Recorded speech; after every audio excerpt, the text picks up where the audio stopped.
তো গাইস আমরা ফাইনালি চলে এসেছি আমার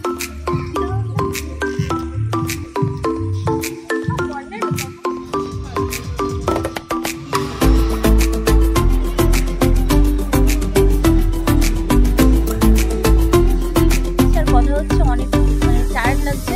so hello everyone, welcome back to our YouTube channel lost time. কেমন আছো তোমরা সবাই? আশা করি তোমরা সবাই অনেক ভালো আছো। আর হ্যাঁ, আমি তো একদমই ভালো আছি। আর আজ না যাবো আমি একটা অন্নপ্রাশন বাড়িতে। তো আমরা এখন যেখানে যাচ্ছি সেটা হচ্ছে অনেকটা দূরে, আমাদের বাড়ি থেকে অনেকটা দূরে, লং জার্নি হবে। তো তার জন্য আমি তাড়াতাড়ি করে রেডি হচ্ছি। আর বাইরে না প্রচুর বৃষ্টি হচ্ছে, মানে কখনো রোদ উঠছে আবার কখনো প্রচুর বৃষ্টি হচ্ছে। অনেক সরি, পুরো রেডিটা আমি তোমাদেরকে দেখাতে পারলাম না, কারণ সবাই প্রচুর তাড়া দিচ্ছিল যে তাড়াতাড়ি রেডি হয়ে নে, তাড়াতাড়ি রেডি হয়ে নে, অনেক লেট হয়ে যাবে। তো গাইস আমরা সবাই রেডি হয়ে তাড়াতাড়ি করে বেরিয়ে পড়েছি, কারণ ওয়েদার তো খুবই খারাপ, বুঝতে পারছো। তোমরা অনেকে কমেন্ট করে বলো তুমি খুব সুন্দর জায়গায় থাকো। হ্যাঁ, আমি খুব সুন্দর জায়গায় থাকি, ঠিক কথা, কিন্তু এখানে একটা জিনিস হচ্ছে প্রবলেম, সেটা হচ্ছে এখানকার যানবাহন ব্যবস্থা। মানে আমাদের বাড়ি থেকে অনেকটা হেঁটে গেলে তবে আমি গাড়ি। যাই হোক, তোমরা দেখলে আমরা টোটোতে উঠেছিলাম, তারপর ওখান থেকে ট্রেনে উঠেছি, তারপর ট্রেন থেকে নেমে আমাদেরকে যেখানে যেতে বলেছিল গিয়েছিলাম, বাট আমরা না কিছুটা গুলিয়ে ফেলেছিলাম যে কোথায় আমরা যাবো কিছু বুঝতে পারছিলাম না। তারপর আমরা ছোটদা এলো, ছোটদা আমাদেরকে নিয়ে গেল। গাইস আমরা ফাইনালি চলে এসেছি, অনেক খোঁজার পরে জায়গাটা পেলাম, মানে আমরা গুলিয়ে ফেলেছিলাম যে কোথা থেকে যাবো। আর গাইস ছোটদা আমাদেরকে নিয়ে যাওয়ার পর আমরা দেখলাম যে আমরা ওরা আশেপাশেই ঘুরছিলাম, মানে ওই যেখানে অনুষ্ঠানটা হচ্ছে সেখানেই আমরা ঘুরছি। আমি না ভয়েস রেকর্ডার আনতে ভুলে গেছি, তার জন্য তোমার ভয়েস শুনতে পাচ্ছি না, বুঝতে পারছি না আমি। এই সেই জায়গা গাইস, আমরা বারবার খালি ঘুরপাক খাচ্ছি এখানে। তো গাইস ফাইনালি অনুষ্ঠান বাড়িতে চলে এসেছি, এত ঘুরতে হয়েছে কি আর বলবো। এই হচ্ছে সেই কিউট বেবি আরোহী, যার অন্নপ্রাশনে আমরা এসেছি।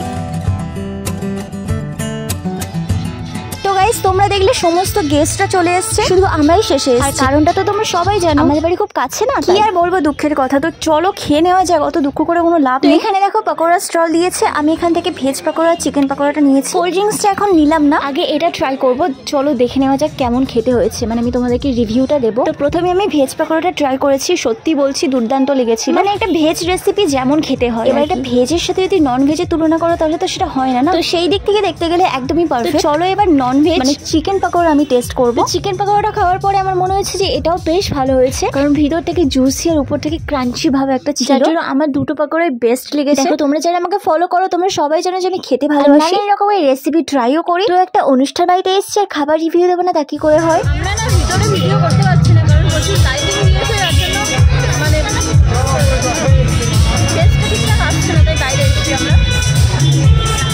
তো ওখানে পকোড়া করে খাওয়ার পরে আমরা সবাই চলে এসেছি ফুচকা স্টলে, ফুচকা খাবো বলে। আর মেয়েরা যে কতটা ফুচকা খেতে ভালোবাসে আমাদের মতো মেয়েরাই বুঝবে, তা বলে এটা না যে ছেলেরা ভালোবাসে না, বাট মেয়ের ভাগটা বেশি। যাই হোক, আমরা পাতা নিয়ে দাঁড়িয়ে পড়লাম যে কখন আমাদের ফুচকা দেবে। অনেকে যেহেতু দাঁড়িয়েছিল তাই একটু লেট হচ্ছিল। আর আমার মাকে বারবার বলছিলাম মা একটু ক্যামেরার সামনে এসো, আমি তোমাদেরকে দেখাতে চাই, বাট শোনে আর কে, ওই একটু সাইড থেকে মুখটা বাড়িয়ে দিল। বাই দ্য ওয়ে তোমাদের তো ফুচকা রিভিউটা দিতে ভুলে গেলাম। সত্যি কথা বলতে ফুচকার টেস্ট কিন্তু আমার ভালো লাগেনি। আসলে কি বলতো, বাইরে যখন আমরা টাকা দিয়ে কিনে খাই, কাকু সেই টাকায় হাত দিয়ে ফুচকার আলুটা ভালো করে মাখাই, যার জন্য টেস্ট দ্বিগুণ বেড়ে। এখানে তো আর সেই ব্যাপারটা নেই, তাই হয়তো টেস্ট পেলাম না। আমরা তো ওইভাবে খেয়ে অভ্যস্ত, এত পরিষ্কার পরিচ্ছন্নতা ঠিকঠাক স্যুট করছে। তো ফুচকা খাওয়ার পরে দেখো আমি কোল্ড ড্রিঙ্কস খাচ্ছি, আর কোল্ড ড্রিঙ্কসের তো আলাদা করে রিভিউ দেওয়ার কিছু নেই। কোল্ড ড্রিঙ্কসটা খেতে খেতে ছোটদের সাথে কিছু ভিডিও নিলাম, ক্লিক করলাম। গাইস এবার আমি তোমাদের সাথে মিট করাবো আমাদের লিটল প্রিন্সেস যার আজ অন্নপ্রাশন। তো আমি দেখার জন্য যাচ্ছি আর তোমাদের দেখানোর জন্য ভিডিও করছি। এই ভিডিওটা না আমি ছোটদাকে করতে বলেছিলাম, আর ছোটদার এক হাতে কোল্ড ড্রিঙ্কস ছিল, এক হাতে ফোনটা ধরেছিল, যার জন্য ভিডিওটা কেঁপে গেছে। যেটুকু হয়েছে যা হয়েছে আমি তোমাদেরকে দেখালাম। এখানে দেখছো প্রচুর লোকের ভিড় আছে, মানে সবাই তো ফটো তোলার জন্য ওখানে গিয়েছে, কিন্তু আমাদের যেহেতু ওখান থেকে তাড়াতাড়ি বেরোতে হবে, আমাদের পিসির বাড়িতে যাওয়ার আছে, তাই আমি তাড়াতাড়ি করছিলাম যাতে তোমাদেরকে দেখাতে পারি আরোহীকে, আমিও দেখতে পারি পুচকুটাকে, আর ওখান থেকে তাড়াতাড়ি কাজটা সেরে বেরোতে পারি। আর এই হচ্ছে সেই দিদি ভাই যার বেবির আজ অন্নপ্রাশন, আরোহী মানে আমাদের লিটল প্রিন্সেসের মা। আর জিজুকে তো তোমাদেরকে দেখাতে পারলাম কারণ ভীষণ ব্যস্ত, বুঝতেই পারছো। চলো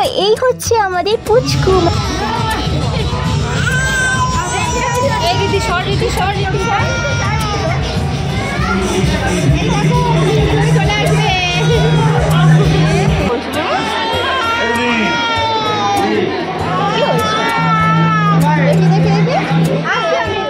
তো তোমরা তো আরোহীকে দেখেই নিলে, কেমন লাগলো কিন্তু কমেন্টে জানাও। আমার তো ভীষণ ভালো লেগেছে, খুব সুন্দর দেখতে হয়েছে, আর বাচ্চাদের তো এমনি কিউট লাগে। দেখো এটা হচ্ছে আমার বড়দা সবে এসছে, মানে যেখানে অনুষ্ঠানটা হচ্ছে সেখানেই আমার দাদা কাজে যায়। ওখান থেকে ফেরার পথে আমাদের সাথে জয়েন হয়ে গেছে। ওখান থেকে আমরা খাওয়া দাওয়া সেরে পিসি বাড়িতে চলে যাবো, কারণ কিছু জায়গা জমি নিয়ে কথাবার্তা আছে। তবে একটা কথা সত্যি কিন্তু গাইস, যাদের জায়গা জমি আছে তাদের জীবনে শান্তি নেই, কিছু না কিছু অশান্তি লেগেই আছে। এদিকে দেখো আরোহী কিন্তু একদম ক্যামেরার দিকে চোখ ড্যাব ড্যাব করে তাকিয়ে আছে, দেখছে এটা কি হচ্ছে আমার সাথে, মানে চারদিকে শুধু ক্যামেরা ফোন, কি হচ্ছে এটা আমার সাথে, ও হয়তো এটাই ভাবছে।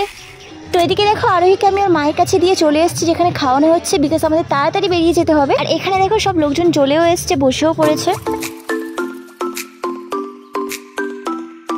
তো বসার সাথে সাথে প্রথমেই পরিবেশন করলো বেবি নান সাথে ডাল মাখানি, খেতে কিন্তু বেশ ভালোই ছিল। আমি না খেতে খেতে সবাইকে দেখছি, বিকজ সবাই আমাকে দেখছে। কেন দেখছে জানো? কারণ আমি ভিডিও করছি। ওরা হচ্ছে কেন ভিডিও করছে মেয়েটা, আমাকে তো একজন জিজ্ঞেসও করে গেছে দিদি ভাই তুমি ভিডিও কেন করছো। এবার আমি ওদেরকে কি করে বোঝাই যে আমার আরো একটা ফ্যামিলি আছে যারা আমার ভিডিও দেখার জন্য ওয়েট করে থাকে, আমার সম্বন্ধে জানার জন্য। আর কি আমি ওকে বললাম যে এই ব্যাপার, সাথে চ্যানেলের নাম বললাম, আমার চ্যানেলটা সাবস্ক্রাইবও করে দিল, সব দিক থেকে লাভই হলো। আরে তোমরা তো বলতেই ভুলে গেলাম, আমাদের বেবি নান শেষ করার সঙ্গে সঙ্গে দিয়ে গেছে ফিশ ফ্রাই আর সাথে স্যালাড। তারপর পরিবেশন করেছে পিস পোলাও সাথে দই কাতলা। আর সব থেকে যদি আমার কোনো আইটেম ভালো লেগে থাকে তাহলে আমার দই কাতলাটাই বেশি ভালো লেগেছিল, সত্যি খুব সুন্দর হয়েছিল। তোমরা দেখেই বুঝে যাবে যে কতটা সফট হয়েছে, আর স্বাদে তো অসাধারণ। তো দই কাতলা দিয়ে তো পিস পোলাও একদম পুরো ফিনিশ করে দিয়েছি। তারপরে এলো চিকেন কষা, তারপরে আমি আরো একবার রাইস নিয়েছিলাম, চিকেন কষাটাও খুব ভালো হয়েছিল। তারপর একটু স্যালাড খেলাম লাস্টে হজম হওয়ার জন্য। আর আমার পিছনে যে বাচ্চাটা আছে দেখো সমানে আমাকে দেখে যাচ্ছে, কি যে ভাবছে ভগবান জানে। ফাইনালি ওয়েট করতে করতে চলে আসলো চাটনি পাঁপড় সাথে মিষ্টি। গাইস তোমাদের কি বলবো, রসগোল্লা তো রসগোল্লা